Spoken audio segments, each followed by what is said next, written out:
Tonight being the last sort of lesson, this will bring us from the 19 teens up to, let me check my final date here. I've got my final date, 1969. So this will bring us pretty well close to present memory, let me put it that way. I do want you to know, just for anybody that's ever interested, I went ahead and I've printed all of my notes, as well as many of the images that we've used through the course of this on screen. And those are in hard copy. This will be in the church library here, as long as anybody wants them. And that includes the footnotes and everything for these books. I'm going to try to figure out what's a wise thing to do with the books.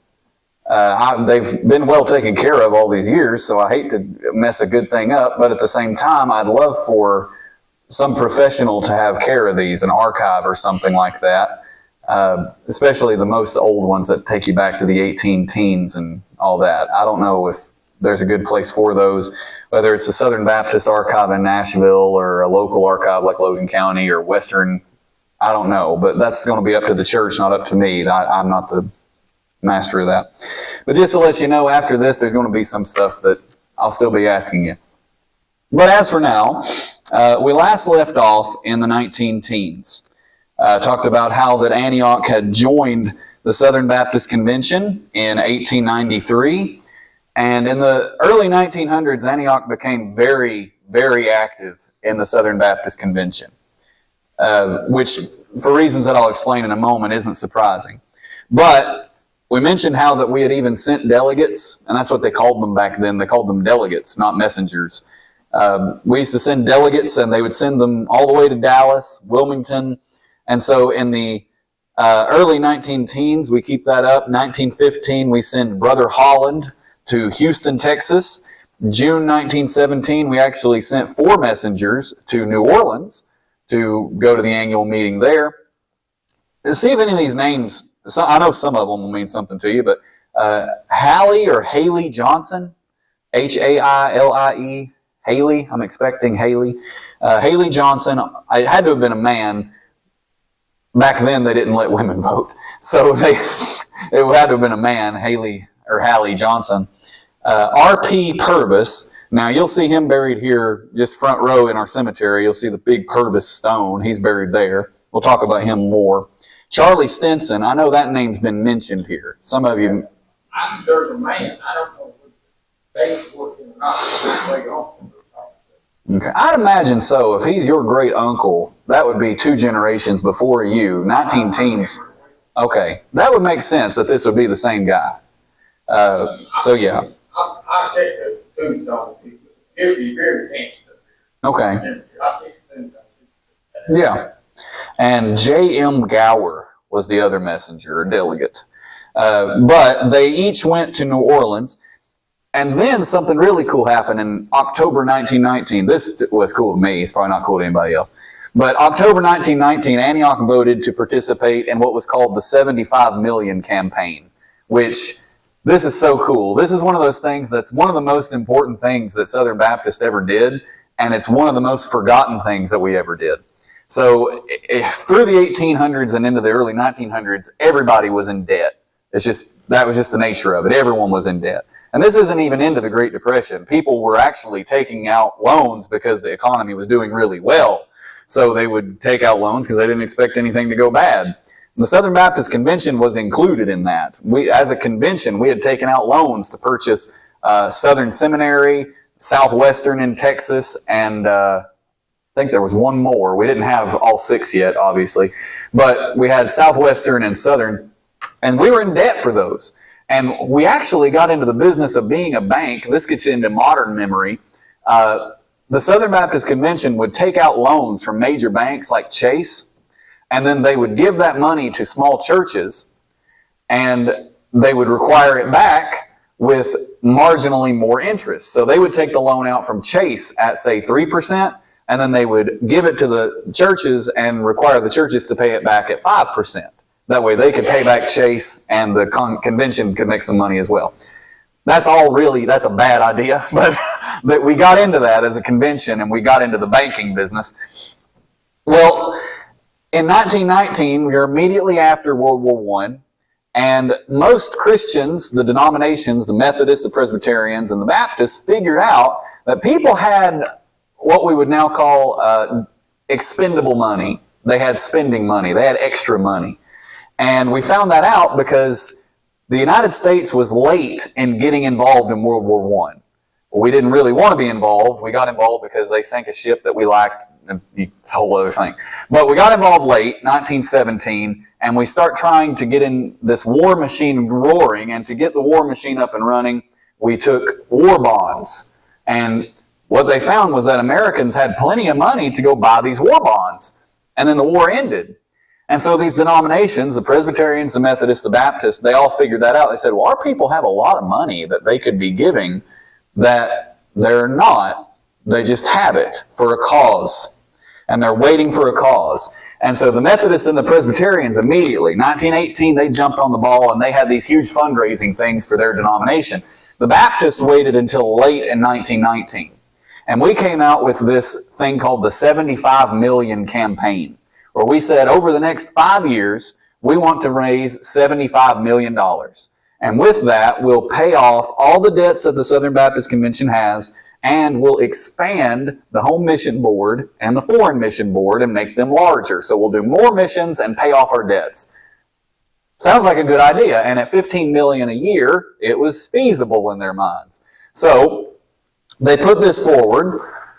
And the way that it worked back then was you would have a representative come to your church. So you think about how many people work for the Southern Baptist Convention, call it 200. There's 45,000 churches. So they had to go to every single church and campaign for this. That's why they called it the 75 million campaign. They had to have somebody come to every church and talk to you about it. And sometimes they'd go to associational meetings to save time, but most of the time it was church to church. Well, in October of 1919, Antioch voted on whether or not to participate in that. And we voted to participate. So we vote to participate in October. In November, they took subscriptions. That's where they're asking people, how much do you plan to give over the next year? And in December, they write down how much had been subscribed. They said that the membership at Antioch had subscribed $1,164.90, which $1,200 pretty much. In 1919, this is a large sum. I mean, this is not a nothing sum today, $1,200. So for a church 100 years ago to dedicate that they're going to give $1,200 over the next year to the Southern Baptist Convention was a really big deal. So how did the 75 million campaign go? Well, they ended up getting $96 million in subscriptions. People committed that they would give $96 million, so they thought gung-ho. But then immediately the Great Depression hit. And so by 1924, they'd only collected $62 million.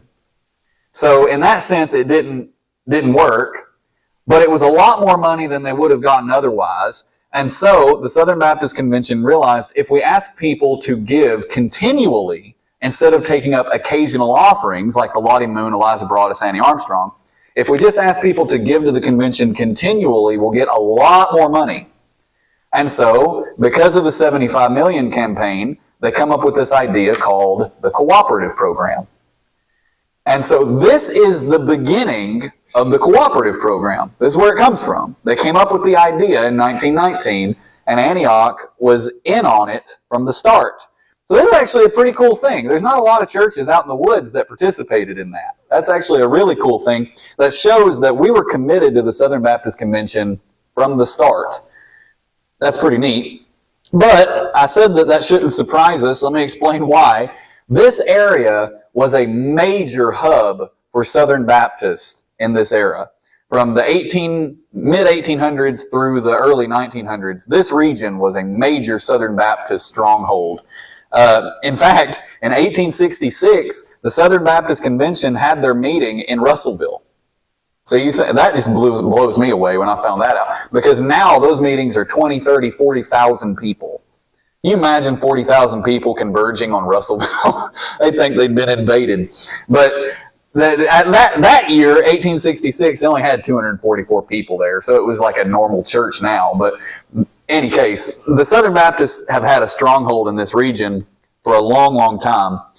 And at that time, in 1919, there was a pastor at First Baptist Russellville named W.W. Landrum. And Brother Landrum was a very important Southern Baptist. He was the pastor at First Baptist Russellville. He was the president of the Board of Trustees at Southern Seminary. He was the vice president of the Southern Baptist Convention. He was a member of the executive committee for both the Southern Baptist Convention and the Baptist World Alliance. He was a member of the Foreign Mission Board. He was a professor at Bethel College, and he was the president of the North American Mission Board. So this little pastor in a nowhere town was at the top rung of everything in Baptist life. And undoubtedly, he had a connection to all the churches in his association, which we were a part of. And you see that because in August 1922, R.P. Purvis, who is buried right here next to Marcy's car, he is elected to be one of the executive committee members for the North American Mission Board. So he's a member here, but he's representing us for the whole North American Mission Board. And he's directing that whole mission. So that happened probably because W.W. Landrum over at First Baptist Russellville was the president of the Home Mission Board, the North American Mission Board. And so he's calling people from his local area to come be a part of directing that. And one of them was Mr. Purvis, who was a member here. So that's really cool. Later that year, November 1922, Antioch invites the association to meet here at the church. So the whole associational meeting was here at Antioch. In 1924, Charlie Stinson was chosen to go to Russellville and speak on whether or not we should combine Logan and Bethel associations. So Antioch was a pretty influential church in this era, at every level, whether it was the North American Mission Board or our local association. The people in our church, let me say this, some of the people in our church were very influential in Baptist life and active.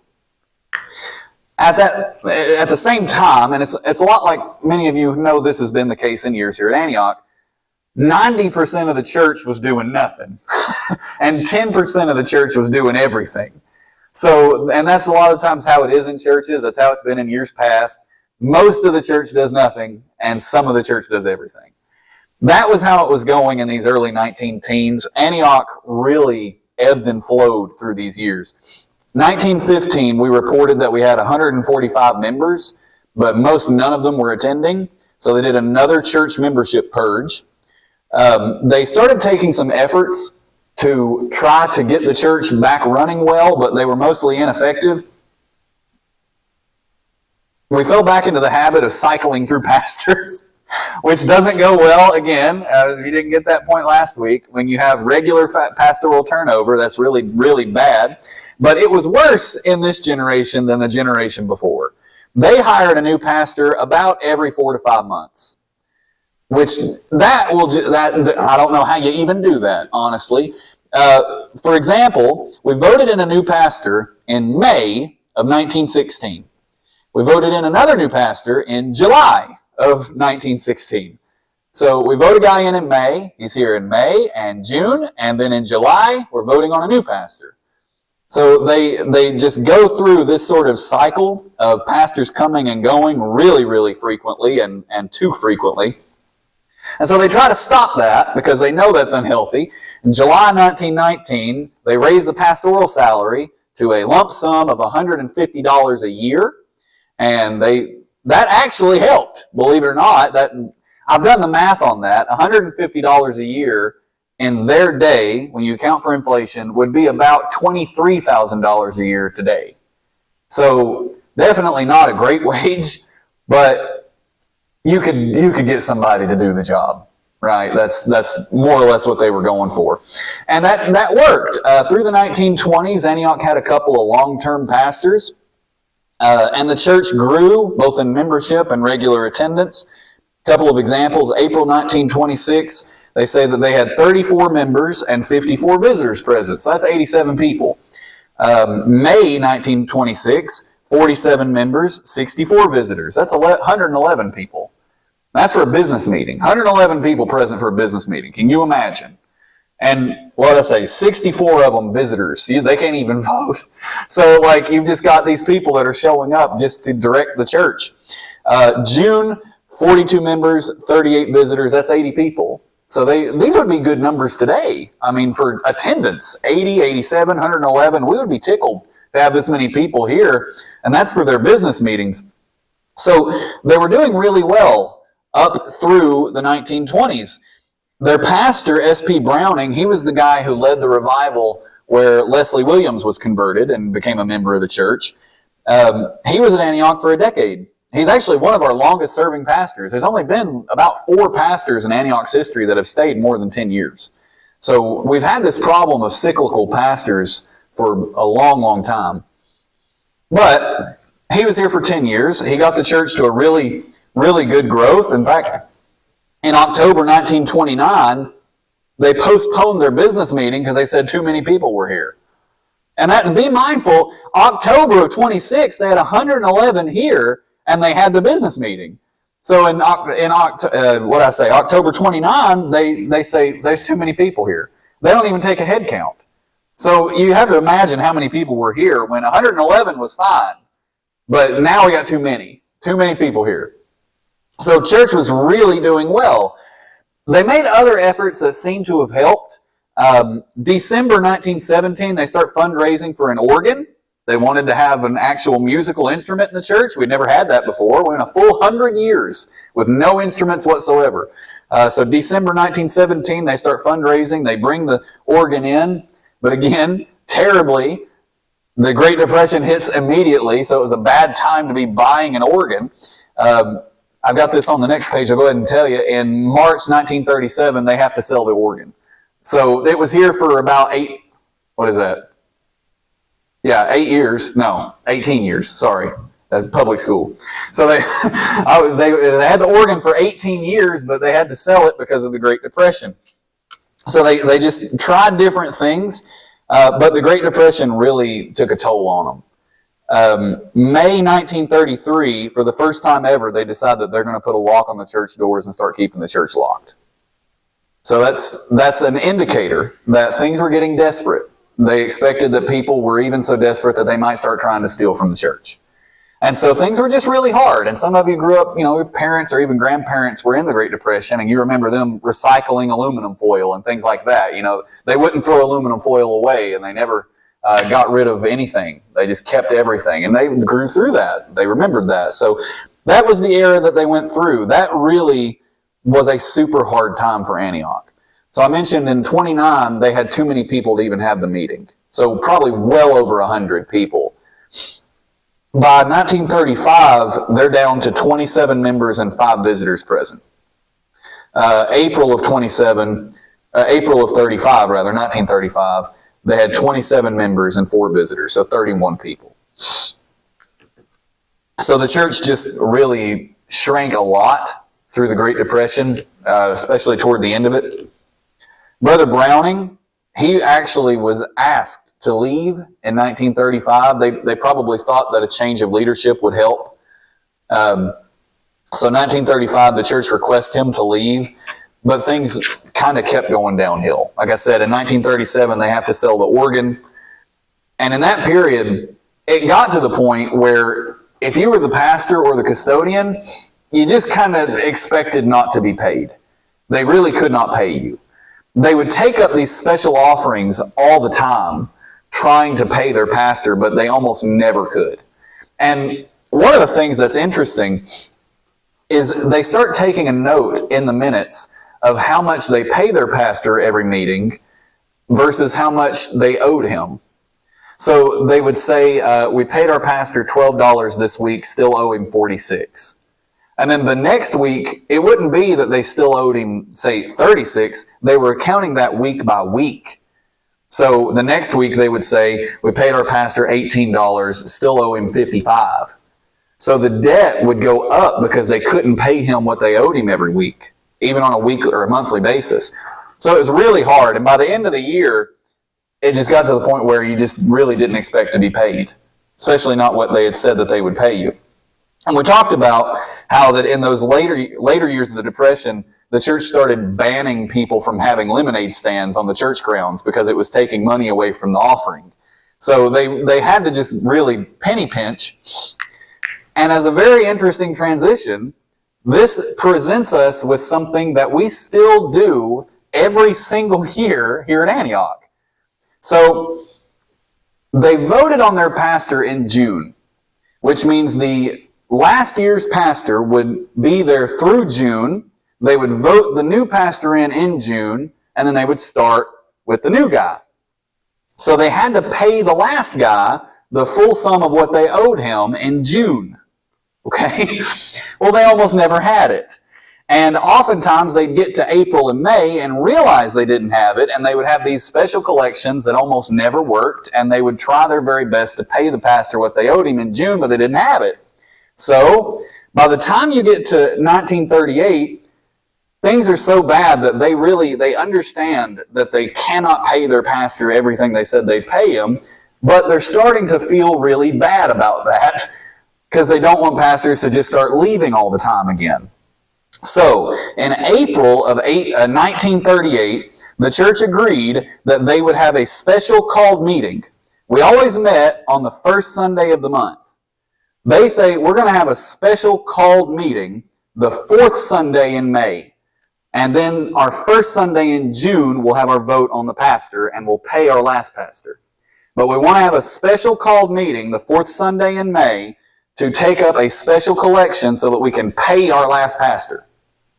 And so they wanted all the members to come on the fourth Sunday in May, take up a special offering so that they could pay the pastor in June and move forward with no debt. April 1938, they decide to do that. May 1938, they have their fourth Sunday in May meeting, and it says that it went really well. They were able to pay their pastor what they owed him for the first time in years. So the next year they decided to do it again. Fourth Sunday in May 1939. It really works well. They even note, we had a wonderful old-time meeting with splendid preaching and singing and attendance. Just to stop for a moment, this is in 1939. They said they had an old-timey meeting.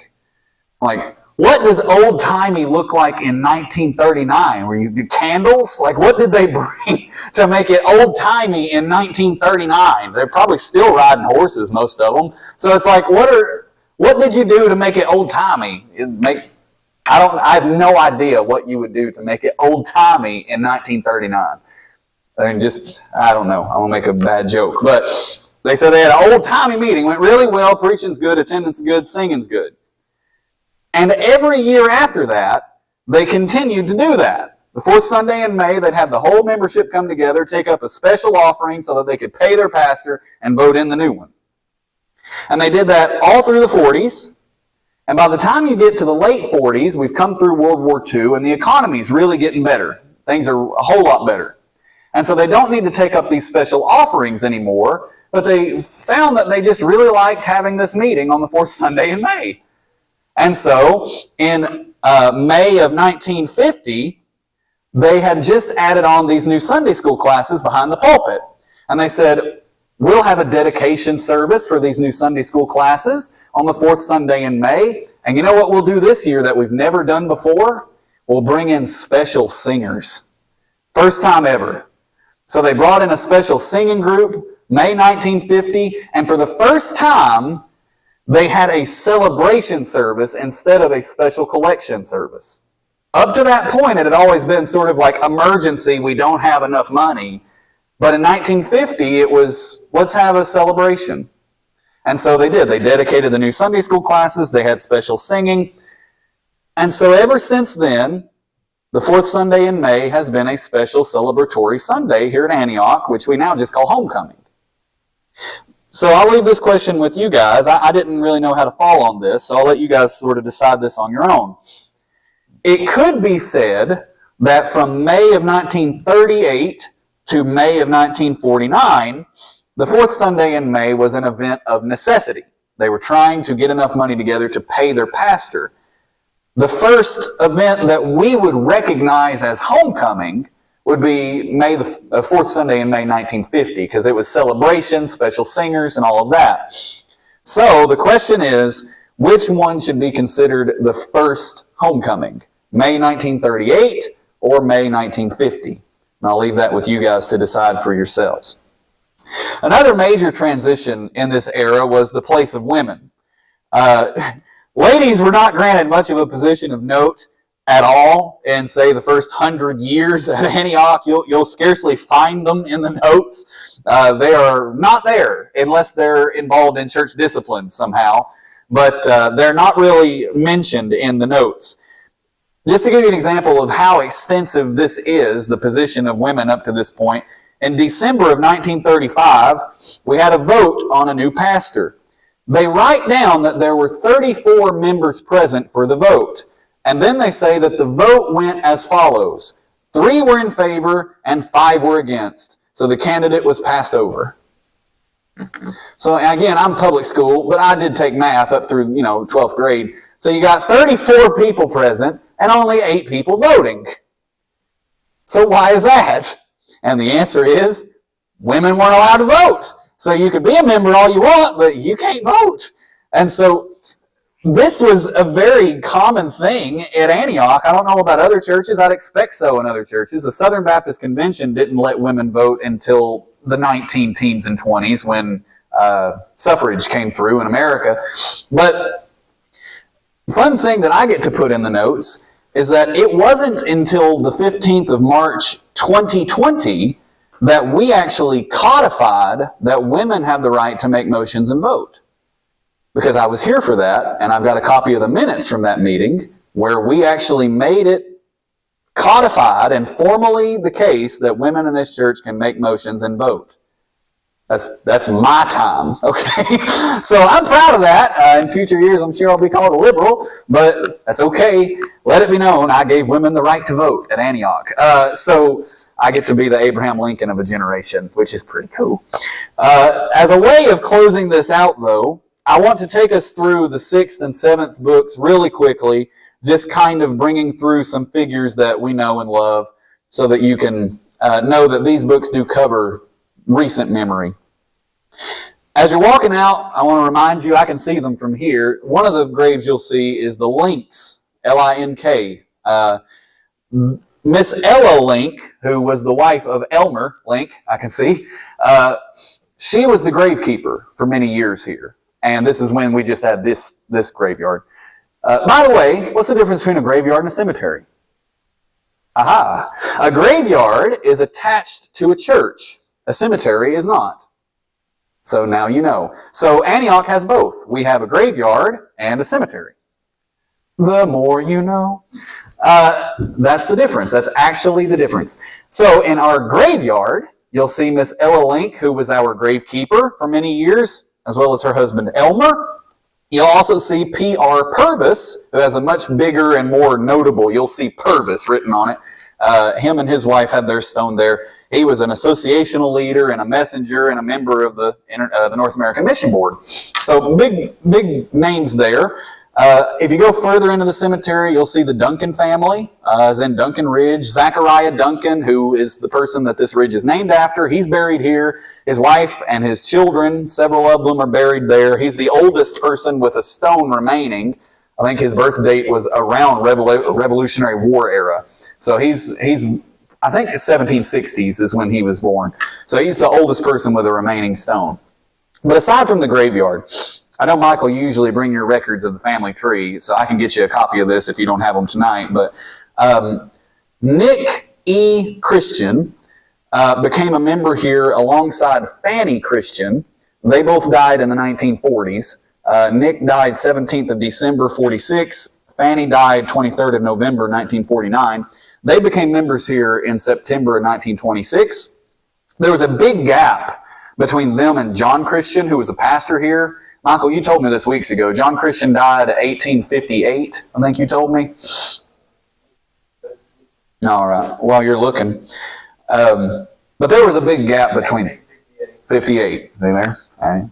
So, yeah, John Christian, 1858, he was a pastor here. There's a big gap, but the next Christians seem to be Nick and Fanny, who join in September of 26. But after them, lots of Christians start joining at Antioch. The next one is Elvis Christian. He was a messenger here in 1948. Soon after him was Lyndall Ray Christian. He joined in 1949, and he was voted in as the treasurer in March of 1944. He served as the treasurer until October of 73. Ruth L. Christian also comes up a lot in the notes. She's regularly mentioned. Fred Christian was said to have been restored to membership between August of 45 and February of 46. That might have something to do with that story you were telling me about. Daisy Christian was also restored to membership in 1947. So the Christians become a big family here through the 20s, 30s, 40s. Considerably earlier, another name you guys will remember, June 1923, there was a 32-year-old man named Richard Dennis Blake. In the notes, he's always just noted as R.D. Blake. That's what they put him down as every single time. They never put him down as Dennis, which is odd because I've always heard him referred to as Dennis. But I guess when he was younger, they'd called him R.D. But he was voted in to serve as a temporary clerk. That's the first time he's mentioned, is June of 23. And he, in June of the next year, 1924, would volunteer to be a messenger. August of 1927, they made him the moderator. And in August of 27, he was also voted to become a trustee of the church. He's the fellow, for the new people, he donated this land that the new cemetery is on and the parsonage. Do I have that right? He also donated the land for the parsonage? Okay. Okay. I know he donated the land for the cemetery. Now, his house and farm was up here on the left. Do I have that right? Okay. Okay. All righty. Yeah. So, long timer here. June of 1935 is the first time we see mention of Wilmer Sears. He volunteered in June of 35 to be a messenger. He was chosen to serve as an assistant clerk as well. In June of the next year, 1936, we have Claude Henderson coming up for the first time. He volunteered to be a messenger. So Claude was 44 at that time. He had a son named Jewel Thomas. What did he go by? Did you get one by Jewel Thomas? Oh, okay. Yes. You're ahead of me, yeah. Okay, women called him Tom. Okay. I know sometimes these names, the legal name, if you ask people about Horace Schultz, they're not going to, oh yeah, that's the pastor down at Antioch, because I have no idea. So I just want to make sure I'm getting these right. So Jewel Thomas, or Tom Henderson, he was 9 years old when Claude volunteered to be a messenger. He'd go on to be a music leader here for several years. And in October 20th, 1945, he married Annie Louise Johnson, who became the person that I knew as Louise Henderson. 1947, Myrtle and Lois Pogue, they joined at the same time as Morris Lee Harris. The 21-year-old Louise Henderson would join in October 1949. She'd become a Sunday school teacher in December of 55 because Miss Edith Williams stepped down. So Edith stepped down and Louise took her spot. That's the first time she became a Sunday school teacher. Marcy Lee Williams would join the church in 1952. She took her first position co-teaching the young people's Sunday school class alongside Miss Juanita Key. February 1959, Genevieve Milton Delk would join alongside St. Clair and Juanita Delk. Wilmer Ray Delk would join in 1952 in June. Calvin Williams is recorded as joining in 1952, a short bit before his brother James Earl, and a short bit after Miss Joanne Henderson. So lots of names in this one that people are going to remember here. Through this period, Miss Sue Christian was said to have been the church pianist, and Bessie Christian was the director of refreshment. I don't know what that means, but I would love to have that job. That sounds like a fun job. Director of refreshment. Oh, kitchen crew. Okay. I remember. Okay. I thought it was maybe the woman that had their spigot with the water that everybody drank out of the same spigot, and she'd. We have babies out here. Yeah. And then Bible school. Okay. Freshman for Bible school. No. Okay. Get idea how old I am. Yeah, right. Well, somebody's told me that the ladies, when you would have the wagon out here, you just have to stand with handkerchiefs and just wave them constantly so the flies wouldn't get in the food. But, yeah. Well, speak of the devil, 1955, Norman Gale Sears is recorded as joining the church, a day that will live in infamy till the end of time. No, I'm kidding. Around the same time, Pastor Foster Chestnut came on, right at that same period. Close behind Gale in 1956 was Miss Avenel Harris and Carolyn White. They both joined around that same period, 1956. Miss Nancy Harris is noted as joining by letter in January 1960. And this was neat. I thought this was cute. The first time you come up in the minutes, Nancy, you are noted as taking an official position to procure flowers for the hospitalized. That was in 1968. First time that you were designated as an official person was you were the person to get flowers for the hospitalized. I thought that was really nice. Jimmy Christian joined in 1960. He was a letter written elsewhere in 1972. Clark Key and Milton McIntosh joined in July 1963. Jimmy White joined in 64. Charlie Delk joined in July of 65.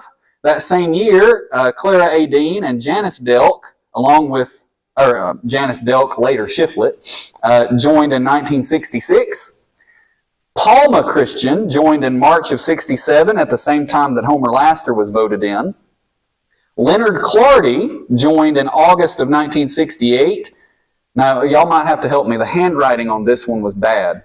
There were two other Clardies that preceded him. It looks like maybe Huke, H-U-K-E? Q. It was a passion here. Okay. Okay. G-H, okay. I knew that didn't look like a real name, but... yes, that's the next one. So Hugh, I'll get that corrected. Hugh and Sylvia joined in August of 65. So Leonard, which I've known him as, that's Albert, correct? Okay, I just want to make sure. Yeah, see there again. So he's on the record as Leonard. And he's told me that he went to the Army. Everybody had always called him Leonard, but his legal name was Albert. And so when he came, yeah, Albert's the first legal. And so right. So he left as Leonard and came back as Albert. So yeah, but, and he was the former pastor before me for you guys. He just lives up the hill here. He was licensed to preach here March 24th, 1971. He was ordained almost a full year later, March the 12th, 1972, which gets us back to a lesson months ago about licensure and ordination. Because I've talked about that. You don't see that much anymore, but that's here. 1970s, they're still separating licensure and ordination. And I believe in that. Joyce McIntosh is recorded as joining in 1969. Michael Christian is noted as joining 2nd of August, 1970, just a few months before Linda Harris, who joined in November of 1970. Michael was voted to take his first position as the Training Union Choir Director in May of 1973. It's a different time. Training Union is like Sunday school for evening classes. So during the evening service, they'd have Training Union before, and they had an entire choir for the Training Union, apparently, and Michael was the director of that. So it's a wildly different time. Judy White joined in July of 1972. I don't have a record, I told you this morning, I don't have a record of when Glenn Sears joined the church, but in book 7 it says that we wrote him a letter to his new church in February of 73. So you were joining somewhere in 73. Okay, there we go. A couple of just things of relative interest. I've talked about in the past that there's a chimney over our chandelier here. It goes all the way up to the top. And Gail, you've mentioned to me, say that's weird because I remember the stove being further up. I found out why. Because we've had two different stoves. In November of 1939, they voted to replace the stove that was placed here in the 1860s. You remember we talked about how that they voted to have a stove during those years when this place was a ramshackle hut? And the first stove was probably the one that had that chimney going all the way up. The second stove that they put in 1939 would be the one you remember that was probably closer to the pulpit, or where the pulpit is now. So that the new stove is the one that you remember. That also, yeah, okay. So The bell in the steeple was put in February of 1952. So when most of you guys were young or freshly joining, the bell was brand new. That was a brand new thing for here. The twin doors, having just one door in the front that both of them open instead of two separate doors, that came about in March of 1945. So some of you that were kids here might remember that, but you weren't members just yet. Nobody in this room, at least. They also, at the same time, put in those concrete steps there, but the foyer and the restrooms wouldn't be done for several more decades, obviously. A couple of things I found funny, and this is the end here. In 1961, the church was still unsure. This just tickles me to death. It's loose leaf. It's a loose leaf note, so it's not in the minutes. Somebody has written it down after and stuck it in because they had this sort of impromptu meeting. 1961, the church was not sure if they had the authority to cut down an oak tree on our property. So they put a committee together to find out if we had the authority. And the chairman of the committee was Mr. Chestnut, pastor. And months ago, I took a picture of that loose leaf thing, and I just shared it with some of my friends because I thought it was funny that the church was asking if we had authority to cut down a tree on our own property. But they specify we want to cut down the big oak tree. And so the chairman of the committee to find out if we can do it is Brother Chestnut. And I had a friend tell me, he said, I don't know, there might be a conflict of interest having Mr. Chestnut decide to cut down the oak tree. And I thought, good grief, dad jokes. But anyway, I expect actually that the problem was the oak tree was in the new cemetery. And Dennis Blake hadn't officially signed it over legally, but he had designated it for the church. And so the church was trying to figure out if we could start cutting trees down over there because we didn't own it yet. I think that's what's going on. Best bet. May 1968, there's a motion to designate the unused part of the new cemetery for playing ball. And it passed. I mean, I don't know if anything ever became of that. But Michael, you've told me a story before about something like that. It might have been over. Okay, so it was there. It was using it for Bible school for the kids to play ball, and some of them didn't like it because it was donated for cemetery. It was had a ball down because there wasn't that many graves up there. Yeah. Now that's where I remember the controversy. Yeah, well, it went into the minutes. 68, they said, we will let you play ball on the cemetery grounds. Last thing, October 29, 1969, the church made a motion which passed to, quote, send Brother Laster to the Holy Land. Now, I don't imagine that ever happened because y'all would have told me about that. But they made the motion to do it and it passed. Yeah, that's October 29, 1969. They want to pay to send Brother Laster to the Holy Land. They might have paid partial, but Really? Oh, he went. Okay. If that was me, I would have required that you make the motion to send me and bring me back. That would have... Let's send Brother Michael to the Holy Land. Everybody, yeah! And leave him there. He's our missionary to the Israelites. So, that brings us through the last two books we have here, books 6 and 7. And that is the end of where we're going with this study on the history of Antioch. So, I asked a couple that were here earlier, but I'll ask everybody. So, for what we're going to do in 2 weeks, because next week we've got the birthday party, business meeting thing.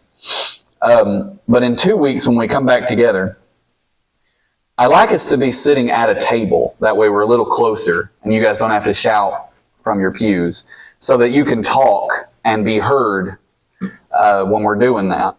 And so there's a table that I can bring up and just have it in here if this is the place where you'd like to meet, or we can meet in the fellowship hall. But I'll leave that up to you guys, because I thought about downstairs, but either way, you're going to have a long trip around or have to fight these stairs. So I don't know that that's a good idea. But whether you'd like to be in the fellowship hall or up here, just leave that up to you guys. Anybody have any objections to